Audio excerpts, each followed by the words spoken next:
Bonjour à toutes et à tous. Bienvenue une fois de plus à notre chaîne sur les finances saines pour tous, dont le but est d'aider les entrepreneurs à améliorer la rentabilité de leur entreprise. Nous avons développé jusqu'à présent plusieurs sujets. Le dernier étant le choix pour un entrepreneur entre l'incorporation de son entreprise ou l'enregistrement de son entreprise, c'est-à-dire la considérer comme une entreprise individuelle. Nous avons présenté quelques avantages et inconvénients de chacune des options en insistant sur le fait que chaque cas est particulier et que les informations que nous avons données, ce n'était qu'une idée, quelques éléments pour vous permettre de considérer qu'il faut aller plus en profondeur en fonction de sa situation. Il y a d'autres éléments qui rentrent en ligne de compte qui n'ont pas forcément été présentés. Nous allons rester dans la même démarche aujourd'hui, mais la présentation sera dans le même ordre d'idée, mais sur le choix entre se verser une dividende, avoir une rémunération sous forme de dividende ou sous forme de salaire. La logique, naturellement, sera la même, c'est-à-dire que nous allons présenter quelques avantages et inconvénients, la liste n'étant pas exhaustive. Naturellement, on pourra éventuellement en discuter pour ceux qui aimeraient avoir des clarifications sur des cas particuliers avec des calculs plus précis en intégrant tous les paramètres ou le maximum de paramètres possibles. Donc, nous avons juste voulu donner une idée de quelques avantages et inconvénients. Donc, au niveau de la rémunération sous forme de dividendes, ce qui est intéressant, c'est que le taux d'imposition est beaucoup plus avantageux que lorsqu'on choisit une rémunération sous forme de salaire. Le gain peut aller jusqu'à près de 7%. Ce 7%-là, c'est le gain maximum qui dépend de plusieurs paramètres. L'autre élément qui est important, c'est qu'on aura également un crédit d'impôt pour dividende, ce qui n'est pas forcément le cas lorsqu'on prend une rémunération sous forme de salaire. Malheureusement, il y a des inconvénients. Celui que nous avons choisi, c'est le fait que les dividendes n'augmentent pas les droits de cotisation réels. On a un maximum à cotiser pour la retraite chaque année. Donc, le fait qu'on ait gagné des dividendes, ça ne permet pas d'augmenter ce maximum-là, malheureusement. Donc, on a un avantage parce qu'on peut gagner en termes de taux d'imposition, mais on a un inconvénient aussi, c'est que les cotisations réelles ne seront pas augmentées. Donc, pour l'exemple, pour quelqu'un qui a déjà cotisé suffisamment pour ses réels ou qui n'en cotise pas du tout, ça pourrait être intéressant de dire je choisis l'option de la rémunération sous forme de dividende parce que cet inconvénient-là ne m'affecte pas du tout. Lorsqu'on choisit par contre la rémunération sous forme de salaire, le premier avantage qui était l'inconvénient au niveau des dividendes, c'est le fait qu'on parvient à augmenter ses droits de cotisation réels. Donc, pour celui qui veut optimiser au niveau de l'impôt en cotisant au réel, il aura la possibilité de le faire lorsqu'il a une rémunération sous forme de salaire parce que ses droits de cotisation seront beaucoup plus élevés. Donc, il aura la capacité d'augmenter ses cotisations réelles et par conséquent de recevoir un crédit beaucoup plus important en termes de retour d'impôt lié aux cotisations réelles.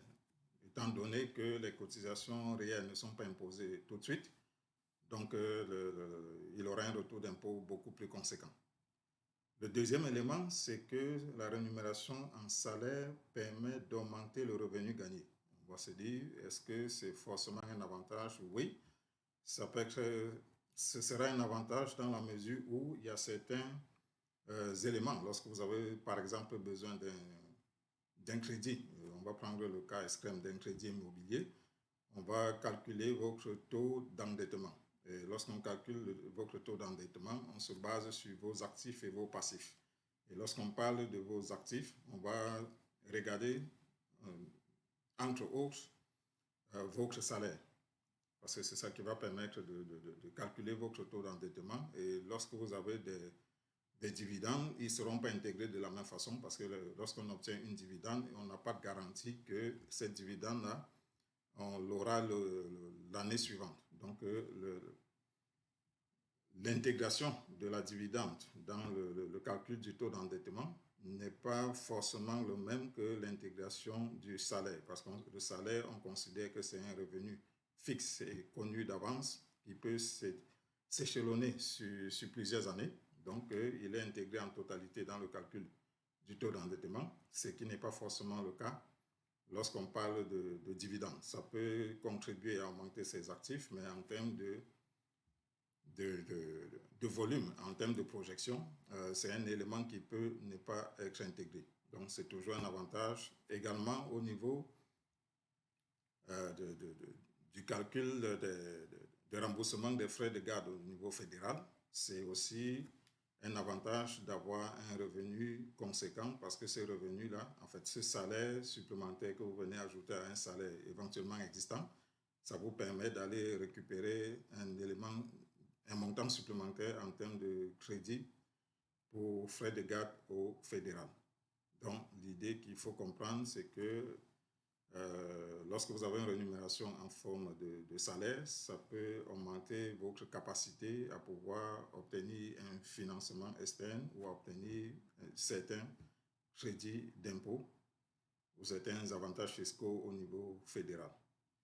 L'inconvénient à ce niveau, c'est le taux d'imposition qui est moins avantageux parce que souvent l'actionnaire peut également être salarié dans une autre entreprise. Donc, s'il obtient de salaire dans deux entreprises différentes, c'est sûr que le revenu cumulé sera beaucoup plus conséquent et sa tranche d'imposition va probablement varier. Et la conséquence du changement de tranche d'imposition, c'est le changement de tranche de salaire entraîne un changement de tranche d'imposition. Si on a gagné un revenu de 50 000 dans une entreprise et qu'on a un salaire de 50 000 comme actionnaire dans sa propre compagnie, c'est sûr que le revenu, l'impôt a été calculé par le premier employeur sur 50 000.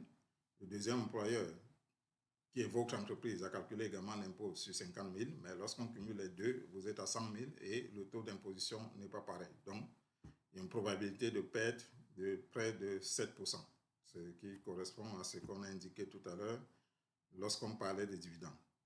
Donc, juste pour rappeler, l'idée ici, c'est de donner quelques éléments qui vous permettent de comprendre que lorsqu'on fait le choix de se rémunérer sous forme de dividendes ou sous forme de salaire, dans l'un et l'autre cas, il y a des avantages et des inconvénients. Et chaque situation étant particulière, on a pris l'exemple des REER. Celui qui considère que le REER n'est pas quelque chose de pertinent pour lui ou qui a déjà cotisé le maximum peut se dire je n'ai pas d'avantage à prendre une rémunération sous forme de salaire parce que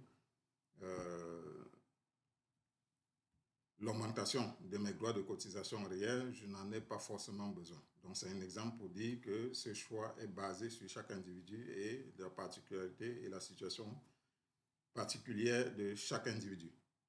Donc, en gros, c'est l'idée que nous voulions vous présenter aujourd'hui sur ce type de questions qu'on a l'habitude de se poser en tant qu'actionnaire d'une société par action.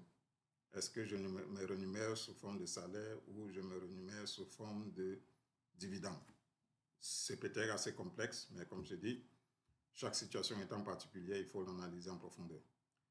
Merci encore de continuer à nous écouter, de continuer à apprécier ce que nous faisons. Il nous fera plaisir de revenir la prochaine fois sur d'autres sujets. Ce qui nous vient rapidement à l'esprit, c'est est-ce que c'est le sujet sur l'inscription à la TPS-TVQ, l'inscription à la taxe. J'ai le choix en fonction du revenu de mon entreprise de m'inscrire ou pas à la taxe, mais dans certains cas, je suis plus ou moins obligé de m'inscrire. Maintenant, on va donner la possibilité à ceux qui ont le choix de se poser la question, est-ce que j'ai un avantage ou un inconvénient à faire le choix tout de suite lorsqu'on me donne la possibilité de le faire. Donc, c'est ce sujet-là que nous allons probablement développer la prochaine fois.